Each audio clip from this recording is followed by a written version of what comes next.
इस संदेश का शीर्षक है होशे, परमेश्वर की विश्वास योग्यता। इसे सुनकर आशीष पाइए। ठीक है, हम परमेश्वर के वचन में समय बिताएंगे। कृपया मेरे साथ में देखिए होशे की पुस्तक। ये कहाँ पर है? ये दानियल के बाद में कहीं है। ये हमारी बाइबल का ऐसा भाग है जिसे शायद हम खोलते नहीं हैं। एक आध बार, शायद एक दशक में एक आध बार इस तरह। लेकिन होशे की किताब आती है दानियल के बाद।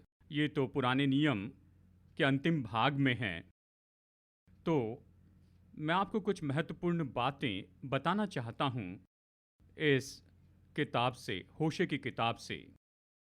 और अब देखिए, इस बात को समझने के लिए कि ये किताब हमारे लिए क्या लेकर आती है, ये किताब बाइबल में क्यों है, परमेश्वर क्या बता रहे हैं, उस समय उसने अपने लोगों को क्या बताया था, और आज वो हमसे कौन सी बात बता रहे हैं इस किताब के द्वारा, होशे की किताब। और आज हम इसी पर चर्चा करना चाहते हैं।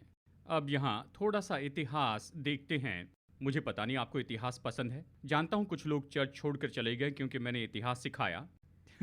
मुझे याद है बहुत समय पहले हम अंतिम समय की सीरीज कर रहे थे और हमने दो संदेश में बताया, एक में मध्य पूर्व का इतिहास और दूसरे में इसराइल के इतिहास के बारे में, ताकि बाइबल की भविष्यवाणी समझ सके। तो एक जवान चर्च से चले गए। एक बार मुझे मिले तो मैंने पूछा, चर्च में आना आपने क्यों बंद किया? उन्होंने कहा, क्योंकि आप इतिहास सिखाते हैं। उन्होंने मुझसे कहा, ठीक है, मैं चर्च में आकर इतिहास सीखना नहीं चाहता, लेकिन बाइबल का इतिहास बहुत ही महत्वपूर्ण है, क्योंकि इसके द्वारा सही रूप में समझ पाएंगे और सही रूप में इसका अर्थ लगा पाएंगे अगर आप इतिहास समझते हैं तो। और कई बार हम उसका सही अर्थ नहीं लगा पाते क्योंकि हम इतिहास नहीं समझते हैं। इसलिए इतिहास महत्वपूर्ण है। तो बहुत ही जल्दी से चलिए मैं आपको यहाँ पर संदर्भ बताता हूँ होशे की किताब के लिए, यानी बाइबल का इतिहास इस किताब के लिए। अब हम सब जानते हैं कि जब इसराइलियों को मिस्र में से निकाला गया और कनान में पहुंचाया गया, तो एक समय उन सब ने कहा कि हमें राजा चाहिए। तो फिर राजा बना राजा शाऊल, पहला राजा यानी इसराइल पर, और फिर राजा दाऊद, और फिर उसके बाद में राजा सुलेमान। अब सुलेमान का बेटा वो था, खैर मुझे उसका नाम याद नहीं आ रहा है, यानी वो था रहूबियाम। यानी वो राजा बना सुलेमान के बाद में। जब रहूबियाम राजा बना, ये ईस्वी सन पूर्व 930 में हुआ था, तब इसराइल का देश तो दो राज्यों में बंट गया। तो उस समय से लेकर आज तक सच में इसराइल एक विभाजित ऐसा देश है। मतलब क्या हुआ, जब रिहुबियाम राजा बना, सुलेमान का बेटा राजा बना, वहाँ पर एक और था यारोबाम, जो मैं निश्चित करना चाहता हूँ कि इनके नाम सही हैं। तो रहूबियाम तो सुलेमान का बेटा था और यारोबाम ने बलवा किया था। यारोबाम नाबात का पुत्र था। उसने बलवा किया किसके विरुद्ध में? ये नाम, उसने बलवा किया रहूबियाम के विरुद्ध में, जो सुलेमान का बेटा था। बाइबल में देख लूं ताकि नाम सही हो। तो यारोबाम ने बलवा किया रहूबियाम के विरुद्ध, जो सुलेमान का बेटा था, ईस्वी सन पूर्व 930। और उसने 10 गोत्र अपने साथ ले लिए। तो ये 10 गोत्र जो इसराइल के उत्तर में था, तो उत्तरी इसराइल बट गया। तो इसराइल दो राज्यों में बट गया, उत्तरी राज्य और दक्षिणी राज्य में। शुरू हुआ ईस्वी सन पूर्व 930 से आगे। तो उत्तरी राज्य, बाइबल में उस समय से आगे उत्तरी राज्य को कहा गया इसराइल का राज्य, या इसराइल, या याकूब, या इफ्राइम। दक्षिणी राज्य में दो गोत्र थे, यानी यहूदा और बिन्यामिन, और वो तो दाऊद के घराने से विश्वास योग्य रहे। और बाइबल में उस समय से आगे उन्हें इस तरह से बताया गया, यहूदा। बाइबल में पढ़ते हैं यहूदा, परमेश्वर ने यहूदा से कहा, यानी इन दो गोत्रों से, यानी यहूदा और बिन्यामिन से। जब उसने इसराइल से कहा, यानी उत्तरी राज्य से 10 गोत्र जो अलग हो गए थे इस दक्षिणी राज्य से। अब तक आप समझ गए? ठीक है। अब ये राजा जो उत्तरी राज्य का पहला राजा था, यानी यारोबाम नबात का पुत्र, उसने क्या किया, जब वो अलग हो गया, उसने अपने ही ईश्वरों को वहां पर लाया। तो उसने क्या किया, उसने हर जगह पर ऊंचे स्थान बनाए। उत्तरी राज्य में, ये इसराइल का बड़ा भाग था, उसने ऊंचे स्थान बनाए जो भी याजक होना चाहता था उसे उसने याजक बनाया, उसने खुद को महायाजक घोषित किया, उसने वेदियां बनाई और उसने बछड़ा बनाया, बछड़ा, ताकि उसकी आराधना की जा सके। उसका मकसद ये था, वो नहीं चाहता था कि लोग वापस परमेश्वर की उपासना के लिए यरूशलेम में जाएं। उसने यही किया। और दिलचस्प बात है, जब हम पहला राजा और दूसरा राजा पढ़ते हैं, ये पाप जो था यारोबाम का, यानी देखिए गौर से सुनिए, वो अपने पाप के कारण ही पहचाना गया। इसे जाना गया यारोबाम के पाप के रूप में, नबात के पुत्र के पाप, और बाकी सभी राजाओं की तुलना उससे की जैसे उन्होंने इतने पाप किए। जानते हैं, देखिए उसने पाप के लिए सबसे ऊंचा स्तर बनाया उसके काम के द्वारा। उसका मकसद यही था कि लोगों को यरूशलेम में जाने से रोके रखें। ठीक है, तो ये ईस्वी सन पूर्व 930 में हुआ। तो हम यहाँ समय काल में आगे आते हैं और हम यहाँ आते हैं तो होशे भविष्यवक्ता भविष्यवाणी कर रहा था। उत्तरी राज्य इस्राएल में उस समय वहाँ पर एक और राजा था, उसका नाम भी था यारोबाम, पर अब उसे योआश के पुत्र यरोबाम के रूप में जाना गया। तो ये अलग यरोबाम है, या कह सकते हैं यरोबाम दूसरा। तो ये अलग यरोबाम है, ये राजा नहीं। लेकिन जब होशे भविष्यवाणी कर रहा था, ये दूसरा राजा यरोबाम जो योआश का पुत्र था, वो अपने पूर्वजों के पाप में बना रहा। इसका मतलब इस्राएल अभी भी वो देश था जो परमेश्वर के विरुद्ध पाप कर रहा था, जो परमेश्वर से दूर चले गए थे और बछड़े और दूसरे ईश्वरों की सेवा करते थे जो वहां नए लाए गए थे। अब यहूदा के 4 अलग राजा हुए होशे के समय में। आप ये पाएंगे, इन राजाओं के नाम है होशे, एक एक में वो यहाँ पर बताता है। उज्जिया, जिसे अजरिया भी कहा जाता है, योताम, आहाज और हिजकिय्याह राजा थे। किसी हद तक उन्होंने कोशिश की कि लोगों को परमेश्वर के विश्वास में बनाए रखें, परमेश्वर के विश्वास में। तो यहूदा कम या ज्यादा विश्वास योग्य था, इस्राएल परमेश्वर से पूरा दूर हो गया था। और उसी समय में होशे भविष्यवाणी कर रहा था। अब तक आप समझ गए? ठीक है। और होशे के समय में भी दूसरे भी भविष्यवक्ता थे, आप जानते होंगे, यशाया, आमोस और मीका, वो सब एक ही समय में भविष्यवाणी कर रहे थे, लगभग एक ही समय में। और ये ईस्वी सन पूर्व 8वीं सदी की बात है। तो अब चलिए जल्दी से इतिहास बताऊं कि क्या हुआ। होशे भविष्यवाणी करके लोगों को उनके पापों के बारे में चेतावनी दे रहा था। उसके बस कुछ ही समय के बाद अश्रूर, यानी ये तो ऐसी जनजाति थी जो कि आधुनिक इराक की जगह पर रहती थी, पूर्वीय भाग में। तो ये लोग आए और इन्होंने इस्राएल को पूरी तरह नाश किया और उन्हें बंधुआई में लेकर चले गए। तो उन्हें खोए हुए 10 गोत्र कहते हैं, क्योंकि अशरूर ने आकर उन्हें जीत लिया सामान्य रूप में, और उनमें से बहुत से लोगों को उस क्षेत्र में लेकर चले गए। तो आज जब हम यहूदियों के बारे में कहते हैं, नए नियम में यहूदियों के बारे में कहते हैं, तो 2 गोत्रों के बारे में कह रहे हैं, यहूदा और बिन्यामीन। और इसलिए जब हम यहूदी कहते हैं तो हम इन 2 गोत्रों के बारे में कह रहे हैं, और जब इसराइल के बारे में कहते हैं तो पूरे 12 गोत्र के बारे में कहते हैं। उसके बाद में बेबीलोन के लोग आए, उन्होंने यहूदा पर हमला किया और यहूदा को नाश किया।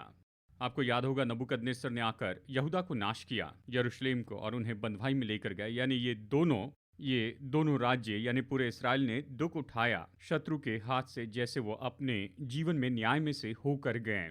तो होशे भविष्यवाणी करता है। तो चलिए होशे भविष्यवक्ता के बारे में कुछ कहते हैं। जब वो भविष्यवाणी कर रहा था, यानी वो बता रहा था कि इस्राएल में क्या हो रहा है, खासकर इस्राएल के बारे में। उसने यहूदा के बारे में भी बताया, और वो ये कहता है कि ये जो लोग हैं, ये यानी इन्हें परमेश्वर इसे कहता है, ये व्यभिचार करना है, आत्मिक व्यभिचार करने लगे, मतलब वो परमेश्वर से दूर चले गए हैं। यहाँ भविष्यवक्ता होशे ये कहता है कि यानी उस देश के लोगों ने व्यभिचार किया है, परमेश्वर से वो दूर चले गए हैं। यानी ये तो व्यभिचार की आत्मा है जिसने लोगों पर प्रभाव डाला है, और वो यहाँ पर मुख्य बातें दिखाता है। खैर ये असली मकसद नहीं है, मैं आपको थोड़ी पृष्ठभूमि बता रहा हूँ। वो इस सच्चाई के बारे में बताता है जिनके पास में सत्य नहीं, दया नहीं है, परमेश्वर का कोई ज्ञान नहीं है, और उन्होंने परमेश्वर की आज्ञा मानना बंद किया, और दूसरी चीज़ें उनके हृदय को लुभा रही थी, जैसे कि शराब। बहुत सी बातें उनके दिलों को बंदी बनाती थी। वो दूसरे स्रोतों से मार्गदर्शन पाना चाहते थे परमेश्वर से मार्गदर्शन पाने के बजाय, और वो परमेश्वर के पास लौट नहीं आए। तो यही तो आत्मिक दशा थी इस्राएल की, प्राथमिक रूप में, एक देश के रूप में, और कुछ यहूदा के लोगों में भी।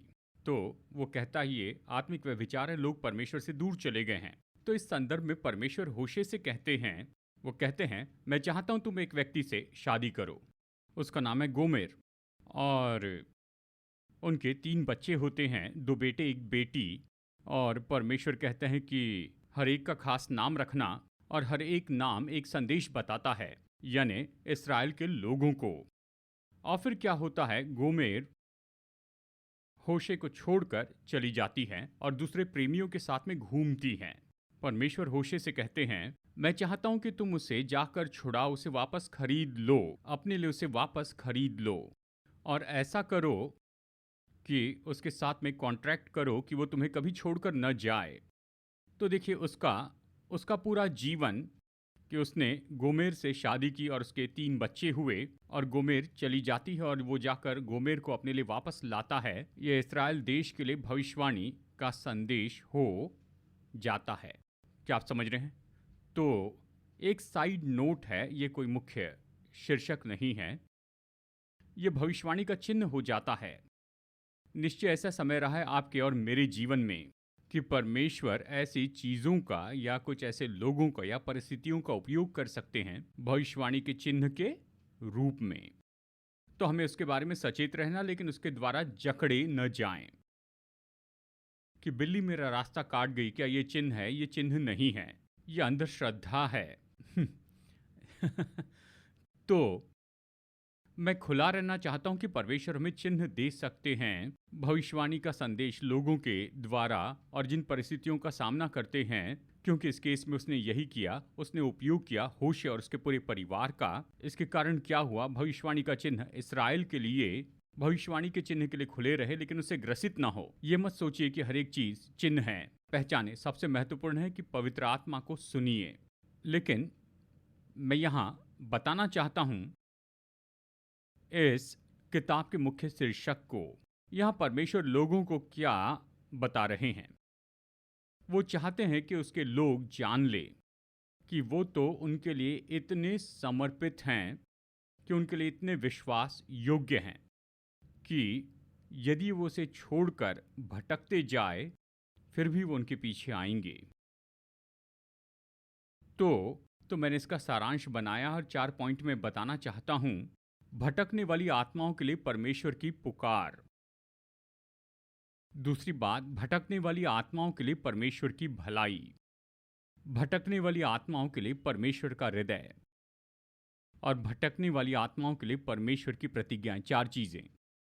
अब मैंने इसे व्यक्तिगत बनाया हर एक मनुष्य के लिए। मैं जानता हूं परमेश्वर देश के बारे में कह रहे हैं, पर देश लोगों से बना है, व्यक्तियों से बना है, और इसलिए आज मैं इस पर जोर देना चाहता हूं, इसे संदेश के रूप में लाना चाहता हूं आपके और मेरे लिए व्यक्तिगत रूप में। क्या आप समझ रहे हैं? तो हम क्या देखते हैं होशे की किताब में? भटकने वाली आत्माओं के लिए परमेश्वर की पुकार। देखिए 2 मुख्य शब्द है जो उभर कर आते हैं, जो इस किताब में बार बार आए। एक है वापस आओ, और दूसरा है खोजो। तो भविष्यवक्ता का संदेश लोगों के लिए यह है कि परमेश्वर के पास वापस आओ, परमेश्वर को खोजो। इस पूरी किताब में मैं कुछ वचनों के बारे में बताऊंगा, क्योंकि समय नहीं है कि 14 अध्याय में सब कुछ पढ़े, बस सारांश बताऊंगा। मेरे साथ में देखिए होशे अध्याय 6 वचन 1 से 3 में। अवश्य ये तो स्क्रीन पर आएगा ही।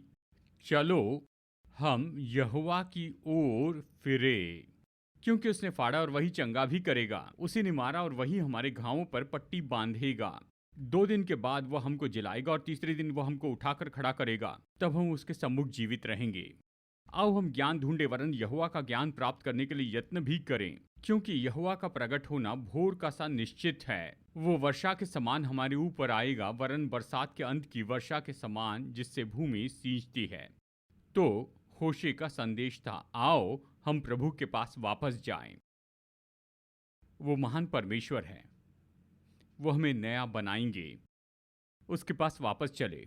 फिर होशे 14 वचन 1 और 2 में, हे इस्राएल, अपने परमेश्वर के पास लौट आ, क्योंकि तूने अपने अधर्म के कारण ठोकर खाई है। बातें सीख कर और यहोवा की ओर लौट कर उससे कह, सब अधर्म दूर कर अनुग्रह से हमको ग्रहण कर, तब हम धन्यवाद रूपी बलिदान चढ़ाएंगे। तो फिर से पुकार है कि प्रभु के पास वापस आएं। और दूसरा मुख्य शब्द भटकने वाली आत्मा के लिए परमेश्वर का संदेश वो है खोजे। होशे 10 वचन 12। एक शब्द में कहा जाए तो क्योंकि 14वें अध्याय में ये शब्द बार बार दोहराया गया है। होशे 10:12। अपने लिए धर्म का बीज बो, तब करुणा के अनुसार खेत काटने पाओगे। अपनी पड़ती भूमि को जोतो। देखो, अब यहोवा के पीछे हो लेने का समय है कि वो आए और तुम्हारे ऊपर उद्धार बरसाए। लोगों के लिए होशे का ये संदेश था। ये समय है कि खोए हुओं को खोजे। आमीन। और हम में से कुछ लोगों के लिए शायद ये याद दिलाएगा कि ये समय है कि खोए हुओं को ढूंढे। देखिए, मैं इस तरह से प्रचार नहीं कर रहा कि हम सब लोग मानो परमेश्वर से दूर चले गए। अवश्य ऐसा नहीं है। ये सच्चाई कि आज सुबह आप यहाँ पर है क्योंकि यहाँ पर हम सबके हृदय में ये इच्छा है कि हम परमेश्वर को निरंतर खोजते जाएं। लेकिन अगर ऐसा कोई है या आप महसूस करते हैं कि मुझे जैसे आत्मिक रीति से होना चाहिए वहाँ पर मैं नहीं हूँ, यानी शायद किसी कारण से, हो सकता है आप जीवन में व्यस्त हैं, आप महसूस कर रहे होंगे कि आत्मिक रीति से मुझे जहाँ पर होना चाहिए मैं वहाँ पर नहीं हूँ। देखिए, वापस आए और खोजें। परमेश्वर के पास वापस आए, उसकी बाहें हमेशा खुली हैं। खोजें मतलब मकसद के साथ परमेश्वर को खोजते चले जाए, परिश्रम करते चले जाएं कि मकसद के साथ परमेश्वर के पीछे जाए, खोजे। ये समय है कि खोजे। देखिए, भविष्यवक्ता क्या कहता है, ये समय है कि उसे खोजे जब तक वो ना आ जाए। देखिए, यहां पर जानते हैं, जब लुका छुपी खेलते हैं तो हमारे मन में यही तस्वीर होती है कि जिसे आप ढूंढ रहे हैं वो तो छिपा है। अब इस केस में परमेश्वर हमसे दूर छिपा नहीं है, लेकिन वो छिपा है ताकि हम उसे खोजते जाएं। इसलिए कि जब हम उसे पाए तो केवल उसे ही पाएंगे, भीड़ में खोए नहीं होंगे। क्या आप समझ रहे हैं?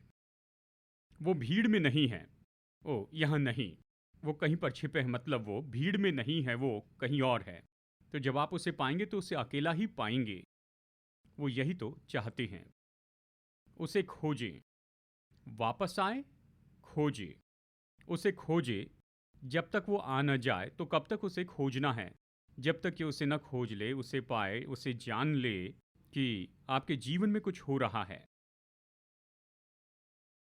कि वो आए और तुम्हारे ऊपर उद्धार बरसाए। प्रभु आप में काम कर रहे हैं, उसे तब तक ढूंढिए। तो दो मुख्य शब्द है।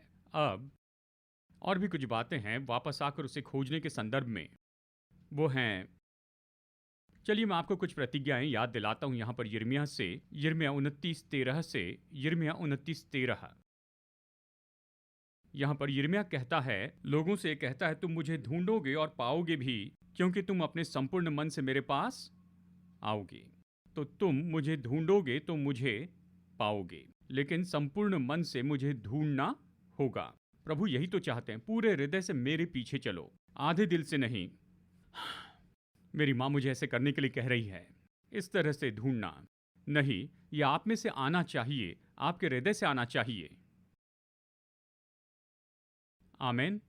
अब दिलचस्प बात तो ये है, वापस आकर उसे खोजने के संदर्भ में मैं चाहता हूं कि आप यहां पर देखिए होशे अध्याय 5 वचन 15। ये छू लेने वाला है। होशे 5:15।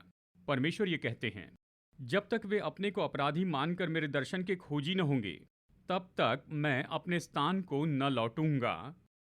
और जब वे संकट में पड़ेंगे तब जी लगाकर मुझे ढूंढने लगेंगे, कहता है। अब देखिए परमेश्वर क्या कहते हैं। वो कहते, देखो मैं वापस जाकर बैठ जाता हूं, मैं अपनी जगह पर लौट जाऊंगा, और वो लोग पहचान ले अपने अपराधों को, और वो आकर मुझे ढूंढें। और देखिए क्या कहता है, अपने ही दुखों में वो मेरे दर्शन के खोजी हो जाएं। याद रखिए, उनके दुख उन्होंने खुद अपने ऊपर लाए थे, क्योंकि वो परमेश्वर से दूर चले गए थे और इन सारी बातों में वो गिर पड़े। ये ऐसा नहीं कि परमेश्वर उनके ऊपर ये दुख डाल रहे थे, ये ऐसा है जो उन्होंने ही अपने ऊपर लाए थे, और फिर अशरूर के लोग आकर उनके ऊपर हावी हो गए। लेकिन परमेश्वर कहते हैं, मैं यहां पर रहूंगा, उनकी राहत देखूंगा। मैं उनकी राह देख रहा हूं कि वो आए आए, अपने अपराधों को वो समझ ले और मेरे पास में आए। वो राह देख रहे हैं। आमीन। राह देख रहे हैं। अब ऐसा नहीं कि वो सोच रहे हैं कि मैं इनके साथ में कोई भी संबंध नहीं रखूंगा। वो पीछे हटते हैं इस तरह से कि आशा करता हूं कि तुम अपने आपे में आओगे और वापस आओगे। क्या आप समझ रहे हैं? वो पीछे नहीं हट रहे हैं कि बस मैं तुमसे हिम्मत हार गया हूं, इस तरह से राह देख रहे हैं। जब हम अपने आपे में आ जाएंगे और फिर हम बड़ी ईमानदारी से उसे ढूंढेंगे। एक और बात पर जोर देना चाहता हूं, वापस आना, उसे खोजने के बारे में। होशे 14 से वचन 2 में भविष्यवक्ता कहता है, बातें सीख कर यहोवा की ओर लौट कर आओ। क्या लेना है? सही तरह से पढ़ा है ना? क्या लेना है? चांदी के 100 सिक्के, 200 ग्राम सोना। क्या लेना है? फिर से कहिए। बातें। इस पर सोचिए। कहते हैं बातें सीख कर परमेश्वर के पास लौट आओ। दूसरे शब्दों में, जब हम परमेश्वर के पास वापस आना चाहते हैं तो कहते हैं, मैं यही चाहता हूं कि तुम्हारा हृदय वचन से भर जाए। वचन से जो सच्चे दिल से आते हैं। मुझे और कुछ नहीं चाहिए, मैं तुमसे पैसा नहीं मांगता हूं या बलिदान ये और वो नहीं। मैं चाहता हूं कि तुम अपने हृदय से बात करो। बातें सीख कर। और ये भी बताते हैं कि क्या कहना है। हे परमेश्वर, हमें क्षमा कर। हे परमेश्वर, हम इसके बारे में बाद में देखेंगे। हम फिर जाते हैं अशरूर से और मिस्र से और अपने देवताओं से तेरी ओर आते हैं। ये शब्द, दिल से निकले शब्द, वो यही तो मांगते हैं। और वो इसे कहते हैं होंठों के बलिदान। जब हम परमेश्वर के पास आना चाहते हैं, प्रभु बस यही कहते हैं, अपने हृदय से मुझसे बातें करो। ईमानदार हो जाए अपने शब्दों में। प्रभु कहते हैं, मुझे यही चाहिए, और कुछ नहीं मांगता हूं। बातें सीख कर तुम्हारे होठों के बलिदान। और परमेश्वर के पास जाए। परमेश्वर, मैं समर्पण करता हूं। प्रभु, मैंने गड़बड़ी की है, मुझे जहां पर होना चाहिए मैं वहां पर नहीं हूं। ये ईमानदारी के वचन ही परमेश्वर हमसे सुनना चाहते हैं। कल्पना कर सकते हैं, परमेश्वर के पास लौट आना ये कोई मुश्किल बात नहीं है। हम सोचते, ओहो, इसके लिए मुझे बड़ी कीमत चुकानी होगी, ये बहुत ही महंगा होगा, इसके लिए बहुत कुछ। बस यही कहते हैं, बातें सीख कर लौट आओ। बस अपने हृदय से कहो कि तुम वापस आना चाहते हो। बस मुझे अपने हृदय से कहना कि क्या महसूस करते हो। मैं बस यही सुनना चाहता हूं। मैं नहीं सोचता कि कोई ये कहेगा कि ये तो बहुत ही मुश्किल है कि प्रभु के पास लौट आए। कोई नहीं कह सकता है, क्योंकि परमेश्वर यही तो चाहते हैं, बातें सीख कर अपने होठों के बलिदान और वापस आ जाएं। और दूसरा पॉइंट जिस पर बात करना चाहते वो है भटकने वाली आत्मा के लिए परमेश्वर की भलाई। जानते हैं, परमेश्वर आपके और मेरे बारे में क्या महसूस करते हैं जब हम सच में उससे दूर चले जाते हैं। भटकने वाली आत्मा के लिए परमेश्वर की भलाई। और फिर एक और शब्द है जो अक्सर इस किताब में हम पाते हैं, और वो शब्द है जंगल। मेरे साथ में देखिए, होशे 2 वचन 14 में परमेश्वर कहते हैं, वो पाप के बारे में कहते कि ये देश ऐसा ही तो कर रहा है। और वो इस तरह से प्रत्युत्तर देते और कहते हैं, देखो, इसलिए मैं उसे मोहित करके जंगल में ले जाऊंगा और वहां उससे शांति की बातें कहूंगा। परमेश्वर क्या कहते हैं? मैं उसे मोहित करूंगा, उसे ले जाऊंगा। कहां पर? कॉफी डे में? कहां पर? जंगल में ले जाऊंगा। क्यों? ताकि मैं उससे बातें कर सकूं। कुछ अनुवाद कहते हैं ताकि उसके हृदय को तसल्ली दूं। सोचिए परमेश्वर हमारे साथ क्या करते हैं। उसकी भलाई के बारे में सोचिए। कहते ये लोग मुझसे दूर जा रहे थे, लेकिन मैं उन्हें जंगल में लेकर जाऊंगा ताकि उनके हृदय से बातचीत कर सकूं। जंगल, अब जंगल ये एकांत की जगह होती है। परमेश्वर के साथ अकेले होते हैं। कई बार जबरदस्ती होती है कि परमेश्वर के साथ अकेले रहें। जंगल तो शांत रहने की जगह है, एकांत की, अकेले में रहने की। क्योंकि परमेश्वर चाहते हैं कि आप और मैं उसकी सुन लें। जंगल ये अलग किए जाने की जगह है। बाकी सबसे अलग किए जाते हैं। किसी पर आधारित नहीं रह सकते हैं आप, तो केवल परमेश्वर के ऊपर ही आधारित रहते हैं। जंगल बल पाने की जगह है। परमेश्वर आपको वहां बल देते हैं। क्या आप सुन रहे हैं? ये परमेश्वर की भलाई को प्रकट करने वाले वाक्य हैं। क्यों? क्यों वो हमें मोहित करके जंगल में लेकर जाना चाहते हैं? क्योंकि हमसे बात करना चाहते हैं। वो चाहते हैं कि हम उस एकांत की जगह पर हो, शांति की जगह पर हो, अलग किए जाने की जगह पर और बल पाने की जगह पर हो।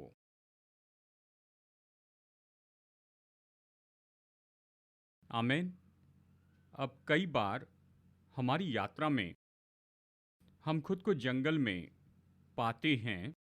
मतलब ज़रूरी नहीं कि आप ऐसे भौतिक जंगल में हो, लेकिन आपके अनुभव जिनमें से आप जा रहे हैं, प्रभु मैं अकेला हूँ, यहाँ बहुत शांत है, मेरे सारे दोस्त वो सब गायब हो गए। ये एकांत की जगह है, यहाँ पर शांति है, आसपास कोई नहीं, अलग किया गया हूँ। ज़बरदस्ती है कि प्रभु पर आधारित रहूं। और उस जगह प्रभु आपके हृदय से बातें करते हैं और आपको बल देते हैं। क्या आप सुन रहे हैं? तो परमेश्वर ने कहा ये लोग मुझसे दूर जा रहे थे, लेकिन मैं उन्हें मोहित करके जंगल में ले जाऊंगा ताकि मैं उनसे बातें कर सकूं। अब यहाँ जंगल के बारे में होशे से कुछ और वचन बताना चाहता हूँ। होशे 9:10 में कहता है, मैंने इसराइल को ऐसे पाया जैसे कोई जंगल में दाख पाए। दाख, वो भी जंगल में, कुछ ऐसा बहुत ही सुंदर जो अस्वाभाविक जगह पर हो।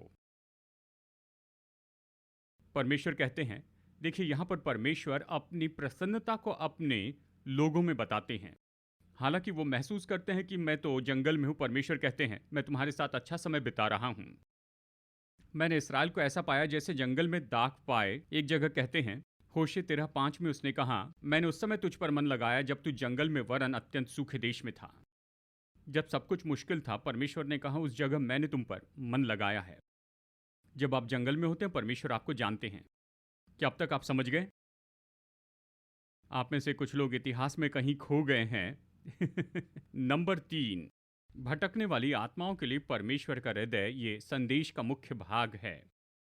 भटकने वाली आत्माओं के लिए परमेश्वर का हृदय यह है होशे अध्याय 11। हम इस पूरे अध्याय को पढ़ेंगे। ये छोटा अध्याय है, लेकिन जानते हैं इस अध्याय में परमेश्वर अपने हृदय को प्रकट करते हैं। मैं सोचता हूँ होशे का अध्याय 11 ये तो इस किताब का सबसे ऊंचा भाग है।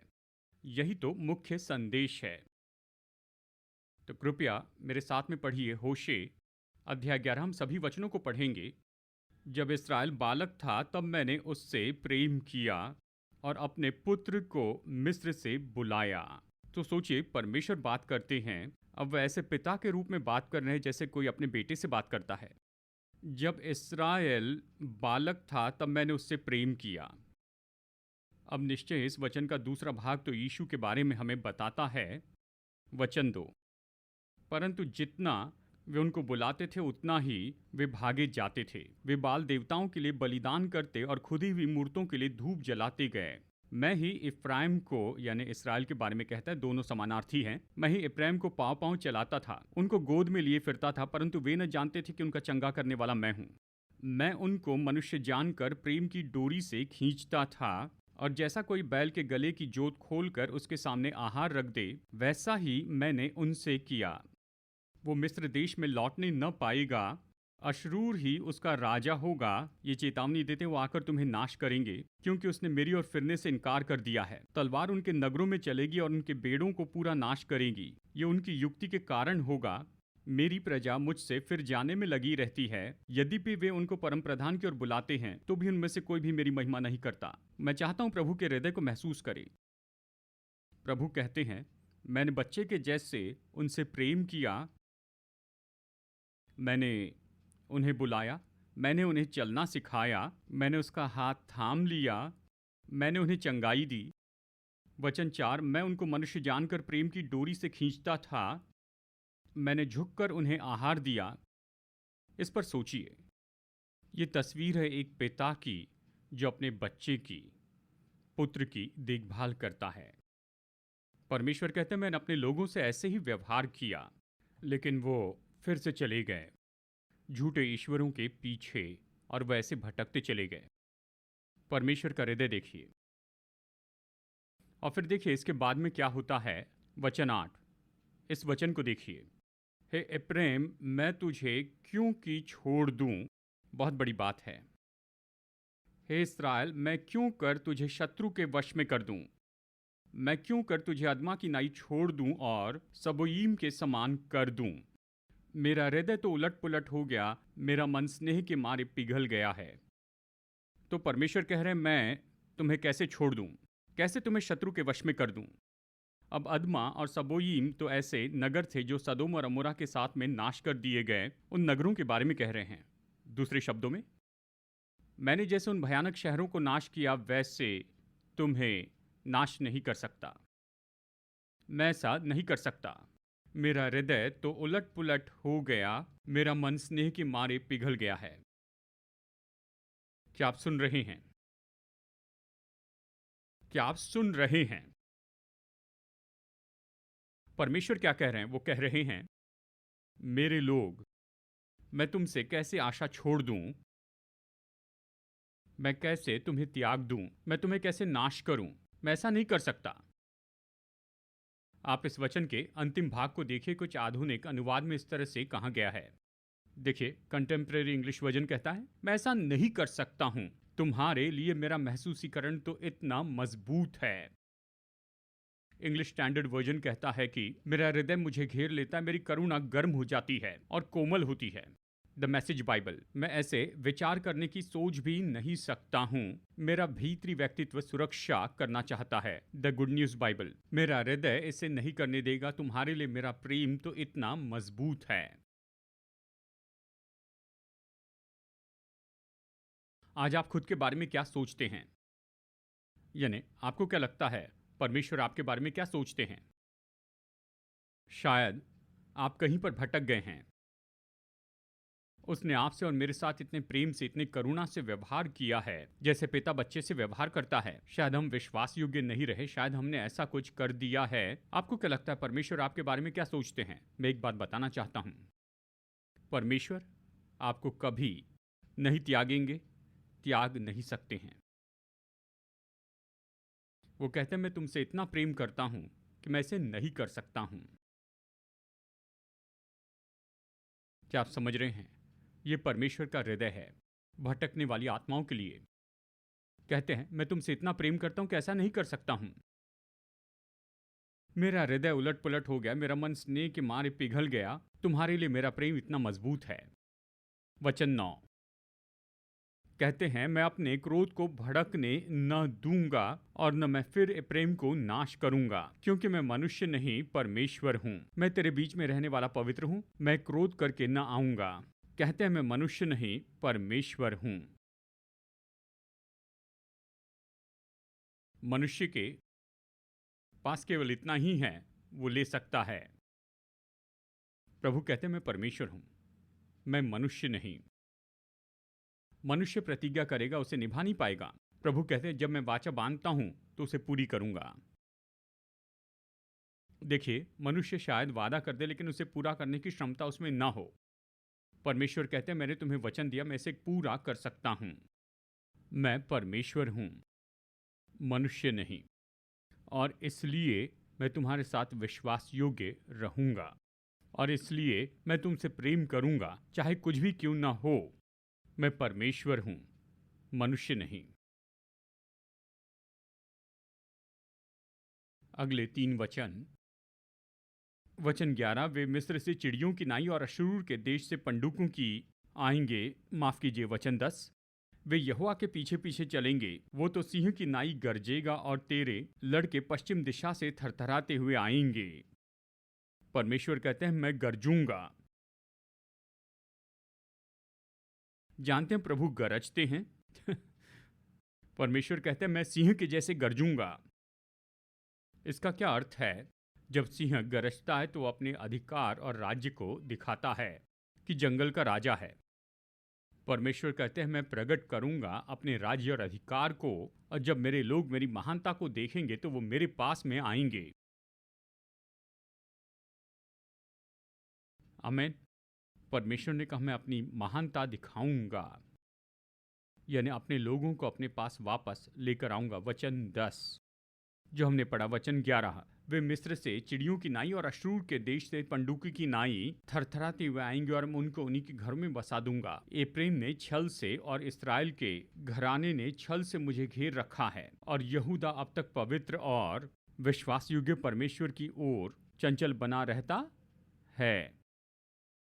मैं इस बात पर जोर देना चाहता हूं, अब तक पवित्र और, चलिए एक साथ कहते हैं, अब तक पवित्र और विश्वास योग्य।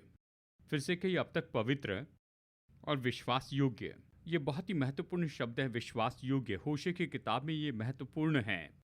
प्रभु ने कहा मैं परमेश्वर हूं, मैं तो पवित्र हूं जो विश्वास योग्य है। कहता है मेरे लोग इस्राएल के घराने ने छल से मुझे घेर रखा है, पर मैं तो परमेश्वर हूं, वो पवित्र जो कि परमेश्वर है। यही तो इस किताब का संदेश है, होशे की किताब का संदेश। परमेश्वर कहते हैं मैं परमेश्वर हूं, मैं वो पवित्र हूं जो कि विश्वास योग्य है। मैं चाहता हूं कि हमारे दिल पर छाप लगा दूं कि परमेश्वर विश्वास योग्य हैं। वो परमेश्वर हैं जो पवित्र और विश्वास योग्य आपके लिए हैं। चाहे हम विश्वास योग्य न रहें, पौलुस लिखता है 2 तीमुथियुस 2:13 में, कहता है यदि हम अविश्वासी भी हो तो भी वो विश्वास योग्य बना रहता है, वो अपना इनकार नहीं कर सकता। यदि हम में विश्वास नहीं है, वो विश्वास योग्य रहता है। क्या आपने कभी जाना कि आप में विश्वास नहीं है? मैं बता दूं, परमेश्वर आपके लिए विश्वास योग्य हैं। वो इससे इनकार नहीं करेंगे, वो इनकार नहीं कर सकते। वो परमेश्वर हैं, वो प्रतिज्ञा नहीं बदल सकते, वचन नहीं बदल सकते हैं। आमीन। आखिरी बात बताना चाहता हूं, नंबर 4, ये भटकने वाली आत्मा के लिए परमेश्वर की प्रतिज्ञा है। अध्याय 14। तो ये क्या कहता है, हम पढ़ेंगे। होशे अध्याय 14 वचन 1 से 9। हे इस्राएल, अपने परमेश्वर यहोवा के पास लौट आ, क्योंकि तूने अपने अधर्म के कारण ठोकर खाई है। बातें सीख कर और यहोवा की ओर फिर कर। क्या कहता है, उससे क्या कहे? सब अधर्म दूर कर, अनुग्रह से हमको ग्रहण कर, तब हम धन्यवाद रूपी बलि चढ़ाएंगे। अश्रूर हमारा उद्धार न करेगा, हम घोड़ों पर सवार न होंगे, और न हम फिर अपनी बनाई हुई वस्तुओं से कहेंगे तुम हमारे ईश्वर हो, क्योंकि अनाथ पर तू ही दया करता है। तो यहाँ कहता है वही शब्द जो परमेश्वर चाहते हैं कि कहे। वो क्या चाहते हैं कि हम क्या कहे? सब अधर्म दूर कर, अनुग्रह से हमको ग्रहण कर। और परमेश्वर, हम अपने घोड़ों पर आधारित नहीं रहेंगे, न अपने हाथों की बनाई वस्तुओं पर, और हम अश्रूर पर भी आधारित नहीं रहेंगे। हम इन सब से फिर कर आपकी ओर लौट आते हैं।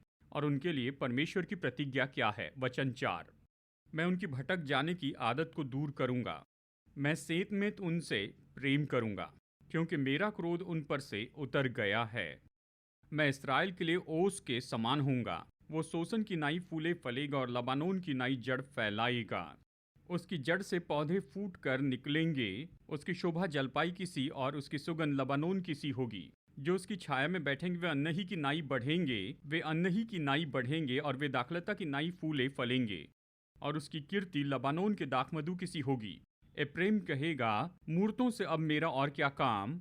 मैं उसकी सुनकर उस पर दृष्टि बनाए रखूंगा। मैं हरे सनोवर सा हूँ, मुझी से तू फल पाया करेगा।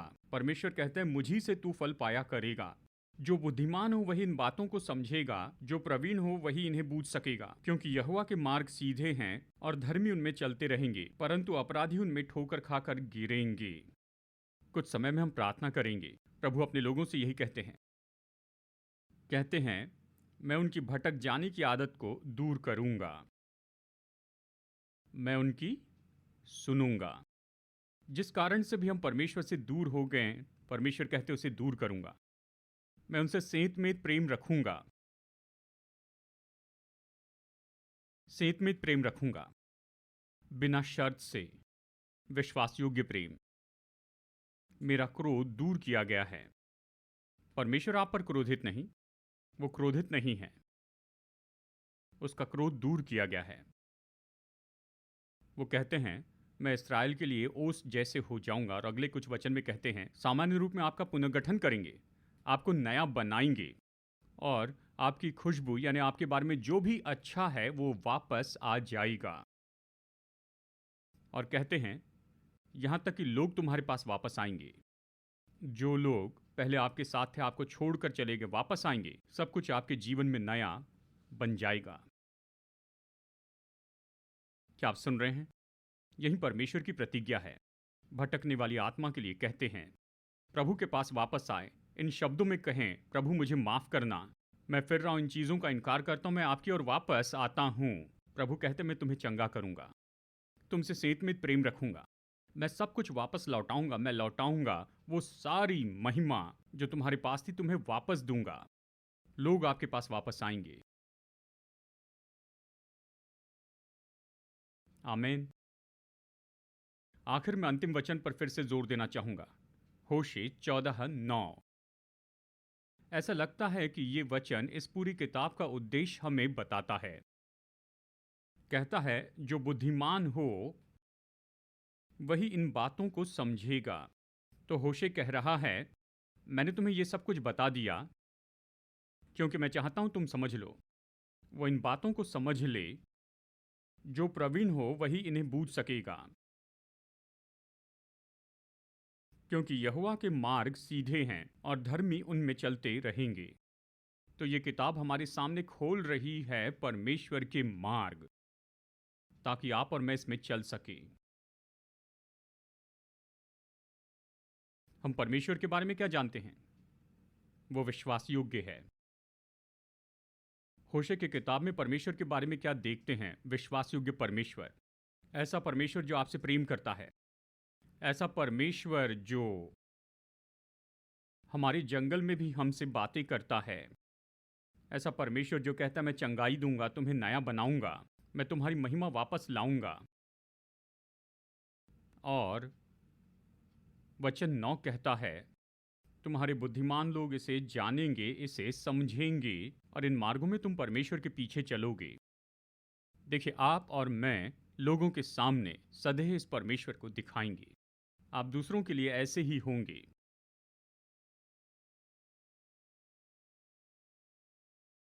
आमीन।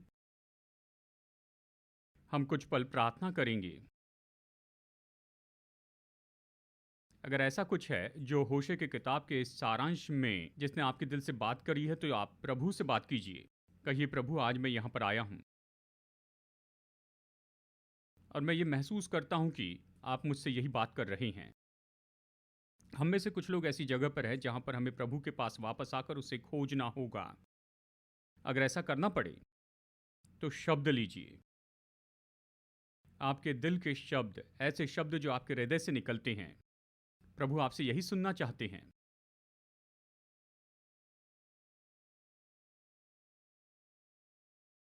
अगर आपको लगता है कि आप जंगल में हैं, तो याद रखिए, प्रभु कहते हैं जंगल में मैं तुम्हारे हृदय से बातें करूंगा।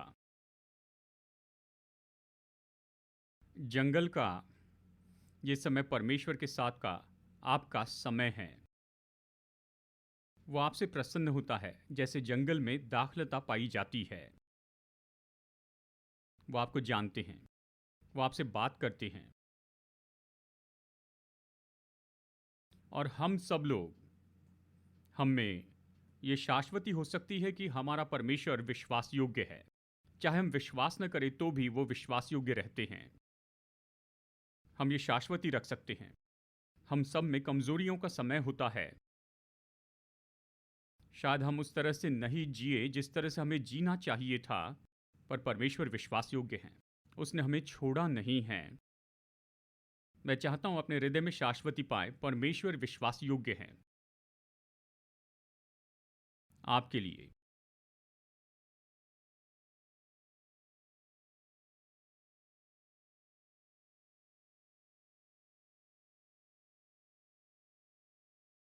पिता, आज सुबह हम आपसे प्रार्थना करते हैं कि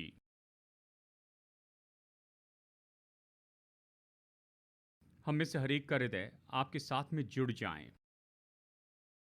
जिस तरह से हमें जुड़ना चाहिए और जो कुछ भी आप हमसे बात करना चाहते हैं प्रभु, वही बात कीजिए।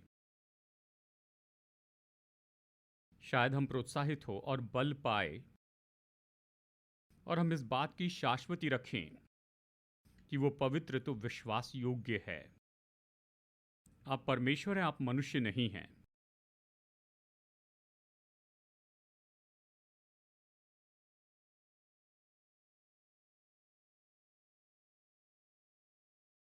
परमेश्वर विश्वास योग्य हैं। परमेश्वर विश्वास योग्य हैं।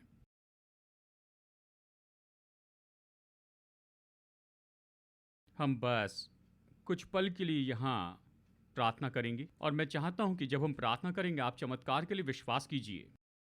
मैं जानता हूं ये पुराने नियम से संदेश है, लेकिन बाइबल के परमेश्वर आज के परमेश्वर हैं। वो चमत्कार करने वाले परमेश्वर हैं। वो चंगाई देने वाले परमेश्वर हैं, छुटकारा देने वाले परमेश्वर हैं। मैं विश्वास करता हूं हर समय जब हम एक साथ जमा होते हैं, चाहे हम घर में 2 या 3 लोग जमा हो या फिर ऐसे बड़े समूह में जमा हो, ऐसी सभा में ये समय है कि हम परमेश्वर को चंगाई देने के लिए न्योता दे कि वो छुटकारा दे, चमत्कार करें। इसलिए मैं प्रोत्साहित करता हूं, परमेश्वर से अपेक्षा कीजिए। शायद आप इसीलिए यहाँ पर आए हैं। प्रभु, मैं आपसे स्पर्श चाहता हूं। मैं चाहता हूं आप मेरे लिए चमत्कार करें। शायद आपके जीवन की कोई परिस्थिति हो, शरीर में चंगाई चाहिए, या फिर शायद ऐसा कुछ जिसके लिए आप चाहते हैं परमेश्वर चमत्कार करें। इसके लिए हम प्रार्थना करेंगे। मैं चाहता हूं प्रार्थना कीजिए। कुछ समय में ही हम यहाँ प्रार्थना करेंगे और चमत्कारों के लिए प्रभु पर विश्वास करेंगे। विश्वास करेंगे कि वो हमें छू ले और चमत्कार करें। आइए हम सब खड़े हो जाएं। जो लोग ऑनलाइन देख रहे हैं, आप जहाँ भी हैं, परमेश्वर की उपस्थिति वहाँ पर है। और जैसे हम यहाँ ऑडिटोरियम में प्रार्थना कर रहे हैं, जहाँ भी आप प्रभु से अपेक्षा करें कि प्रभु आपको छू ले। अगर आपको प्रार्थना करनी है, पश्चाताप करना है, प्रभु के पास वापस आना है, तो अभी वैसे कीजिए। और हम जानते हैं आप जहाँ भी हैं, परमेश्वर आपसे मुलाकात करेंगे। हम हमेशा ऐसा तो नहीं करते हैं, लेकिन अब मैं चाहता हूँ कि सामान्य रूप में पारंपरिक रीति से हम कहेंगे अल्टर कॉल। अगर अपने हृदय में आप महसूस करते हैं कि आज आप चाहते हैं कि प्रभु के पास वापस आए, मैं ये नहीं कह रहा हूं कि आप बड़े पापी हैं। देखिए, बात तो ये नहीं है। जानते हैं, अगर आप लोगों के सामने घोषित करना चाहते हैं कि आज मैं परमेश्वर के पास में वापस आ रहा हूं, मैं न्योता देता हूं अपनी कुर्सी से बाहर आए, सामने आए। बस प्रकट करने के लिए, शर्मिंदा करने के लिए नहीं। अगर दिल में महसूस करते हैं तो निश्चय ही सामने आइए। जैसे मैं मानो अपने शब्दों में कह रहा हूं, प्रभु मैं वापस आता हूं, आपके पास आता हूं।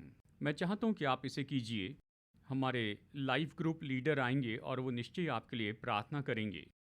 कोई भी अगर ये महसूस करता आप इसे करना चाहते हैं अपने हृदय में, मैं सामने जाना चाहता हूँ, प्रार्थना करना चाहता हूँ, परमेश्वर से कहना चाहता हूँ, मैं वापस आ रहा हूँ।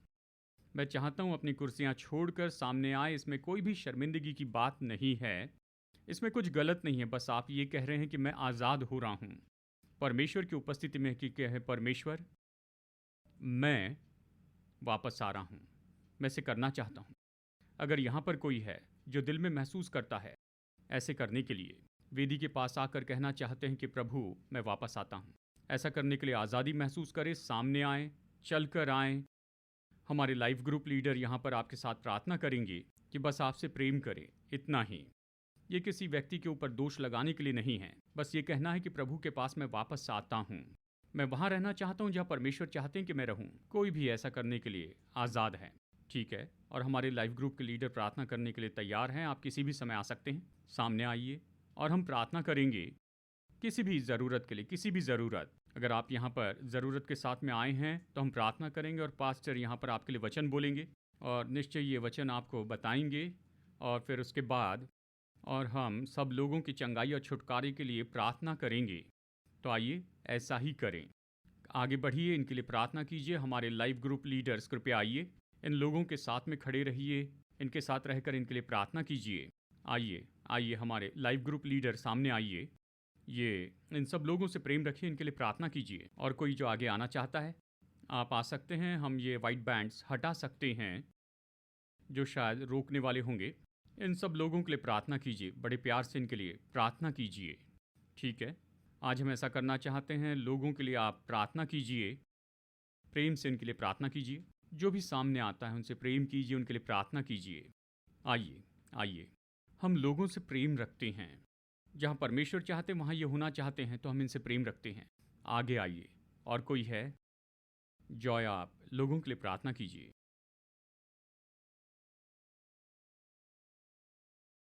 कृपया प्रार्थना कीजिए।